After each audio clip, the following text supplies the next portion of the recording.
Hello guys, how are you? Today we'll be discussing on the ECG, which is the electrocardiography, the electrical presentation of the heart.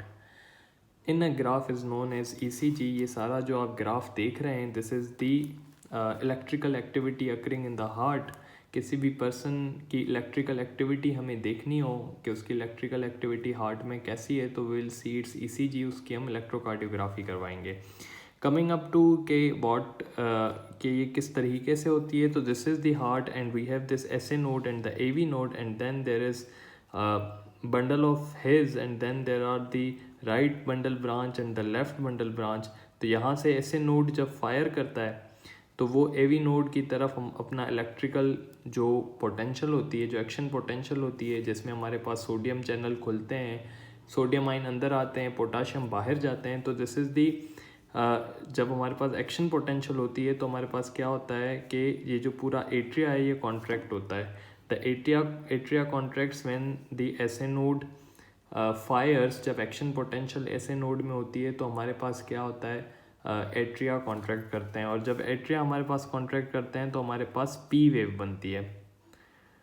And then फिर उसके बाद AV node पे जब हमारे पास आता है action potential, और AV node के बाद जब बंडल ऑफ हिज में आता है तो हमारे पास यहाँ से बंडल ऑफ हिज से लेफ़्ट बंडल ब्रांच और राइट बंडल ब्रांच के थ्रू एक्शन पोटेंशियल पूरे वेंट्रिकल्स में जाता है, और तब हमारे पास वेंट्रिकल्स कॉन्ट्रैक्ट होते हैं. और जब हमारे पास वेंट्रिकल्स कॉन्ट्रैक्ट होते हैं तब हमारे पास QRS बनता है, which is the QRS potential हमारे पास बनता है. और फिर जब इनकी रीपोलराइजेशन होती है, रीपोलराइजेशन कैसे होती है, जब हमारे पास पोटाशियम चैनल खुलते हैं और पोटाशियम हमारे पास वापस आता है और सोडियम बाहर जाता है, तो यहाँ पे T वेव बनती है.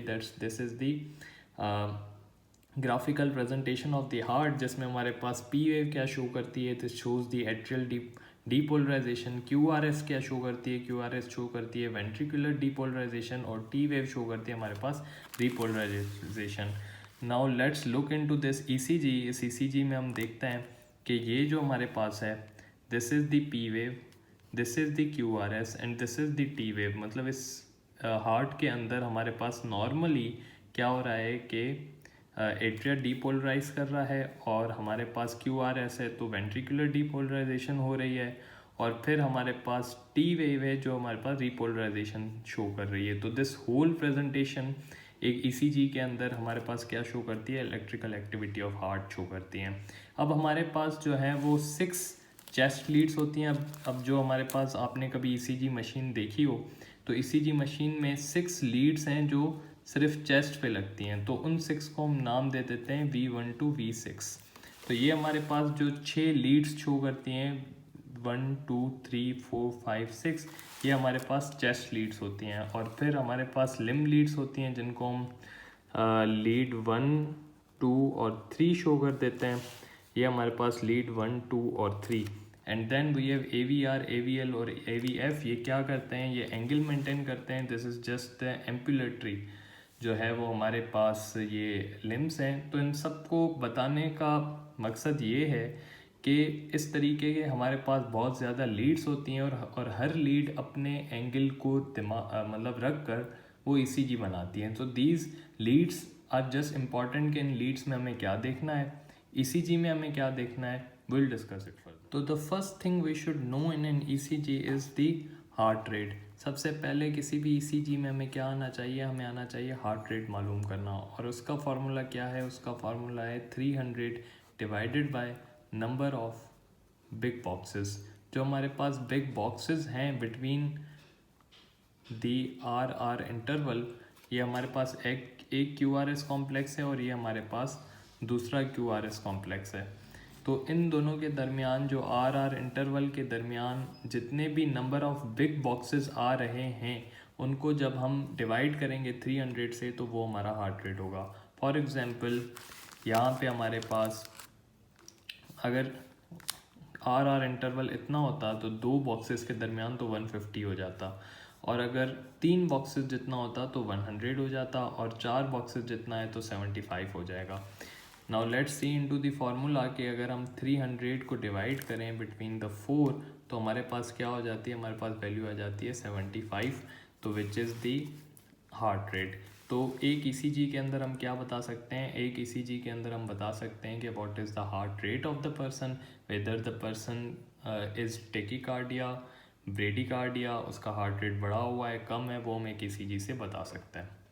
कैसे 300 को डिवाइड करेंगे between the between the R interval के दरमियान जितने बिग बॉक्सेस आ रहे हैं। एक ईसीजी जब भी हम देखते हैं तो सबसे पहले हमें ये कंफर्म करना होता है कि whether this ECG is correct और रॉन्ग, कि जो हमने लीड्स वगैरह लगाई थी वो सही हैं या गलत हैं। तो वो हमें कैसे पता चलता है, वो हमें पता चलता है by looking at the axis, कि एक्सिस इनका सही है या गलत है। वो हमें कैसे पता चलेगा, वो हमें ऐसे पता चलेगा कि जो AVR लीड है, जो AVR लीड है that should be always negative. जो AVR लीड है वो हमेशा नेगेटिव होनी चाहिए। जैसे हमारे पास ये AVR लीड है, वो हमारे पास क्या है, डाउनवर्ड डिफ्लेक्ट कर रही है। ये देखें सब पॉजिटिव हैं, लेकिन AVR हमेशा डाउनवर्ड होनी चाहिए। अगर AVR अपवर्ड है तो दिस मीन्स कि इस ECG का एक्सिस गलत है, हमने लीड सही नहीं लगाई और इसको हमें इस पर कोई कमेंट नहीं कर सकते। देन एक तो AVR नेगेटिव होना चाहिए और दूसरा क्या होना चाहिए, दूसरा लीड जो 1 और 2 है ये दोनों पॉजिटिव होनी चाहिए। जो लीड 1 है और लीड 2 है ये दोनों हमारे पास पॉजिटिव होनी चाहिए। तो दिस इज़ द रूल, ये हमारे पास रूल है। क्या रूल है हमारे पास, कि जो हमारे पास ECG है उसमें हमेशा AVR नेगेटिव होना चाहिए और लीड 1 और लीड 2 हमारे पास क्या होनी चाहिए, पॉजिटिव होनी चाहिए। जब ये सब चीज़ें होंगी एक ECG पे तो उसके बाद ही हम ECG पे कुछ कमेंट कर सकेंगे। पहले हम एक्सिस देखेंगे, फिर हम हार्ट रेट देखेंगे, उसके नेक्स्ट स्टेप हम क्या देखेंगे, वी शुड नो कि व्हाट इज़ एक्सिस। एक्सिस हमारे पास है क्या, तो एक्सिस हमारे पास ये है कि फॉर एग्जांपल जैसे हमने वेक्टर्स फिज़िक्स में पढ़ा था कि जो हमारे पास हार्ट है उसमें ऐसे नोड है, ऐसे नोड फायर करता है तो फिर AV नोड के पास जाता है और AV नोड से फिर बंडल ऑफ हिज में और बंडल ऑफ हिज से फिर राइट और लेफ्ट बंडल ब्रांच में। तो समथिंग लाइक दिस हमारे पास जब रिजल्टेंट हम वेक्टर निकालेंगे तो कुछ वेक्टर ऐसे बनता है। ठीक है, तो जब भी हमारे पास जो रिजल्टेंट वेक्टर है वो हमारे पास बिटवीन यहाँ पे हमारे पास जो है वो 0 होता है, यहाँ पे हमारे पास +90 होता है, यहाँ पे हमारे पास +180 होता है और यहाँ पे हमारे पास -90 होता है। तो जब भी हमारे पास एक्सिस बिटवीन -30 एंड +90 के दरमियान हो, इस रेंज में कहीं भी हो, तो वो हम क्या कहते हैं, वो एक्सिस सही है। मतलब ऐसे नोड से AV नोड और AV नोड से फिर बंडल ऑफ हिज और आगे ब्रांच बंडल्स के अंदर हमारे पास एक्शन पोटेंशियल जा रहा है। अगर एक्सिस हमारा ऐसे है, फॉर एग्जांपल रिजल्टेंट वेक्टर ऐसे बन रहा है, तो दिस मीन्स कि जो हमारी ECG जो हमारा हार्ट है this is left axis deviation. उसके अंदर जो डेविएशन है वो कौन सी है, लेफ्ट एक्सिस डेविएशन है। या हमारे पास मतलब कैसे -30 टू -90 के बीच में है तो हमारे पास क्या होगा, लेफ्ट एक्सिस डेविएशन होगा।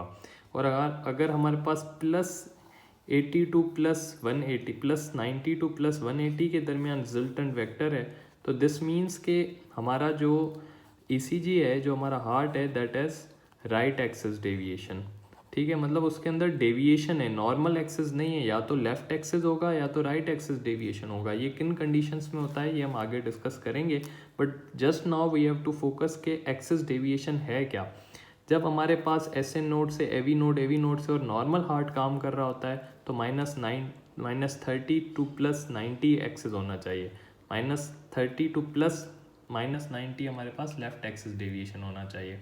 अब ये लेफ्ट एक्सिस डेविएशन हमें ECG पे कैसे पता चलेगा, अगर हमारे पास लीड 1 जो है वो नेगेटिव है तो दिस मीन्स कि हमारे पास लेफ्ट एक्सिस डेविएशन है। और राइट एक्सिस डेविएशन का हमें कैसे पता चलेगा, राइट एक्सिस डेविएशन का हमें ऐसे पता चलेगा अगर हमारे पास जो लीड 2 है वो हमारे पास नेगेटिव है। जैसे एज अ मेडिकल स्टूडेंट हमें ECG को कैसे डिकोड करना चाहिए, कौन कौन सी चीज़ें हमें ECG पे एज अ मेडिकल स्टूडेंट आनी चाहिए, तो वो हम सब जो है वो डिस्कस करेंगे इनटू अवर अपकमिंग वीडियो।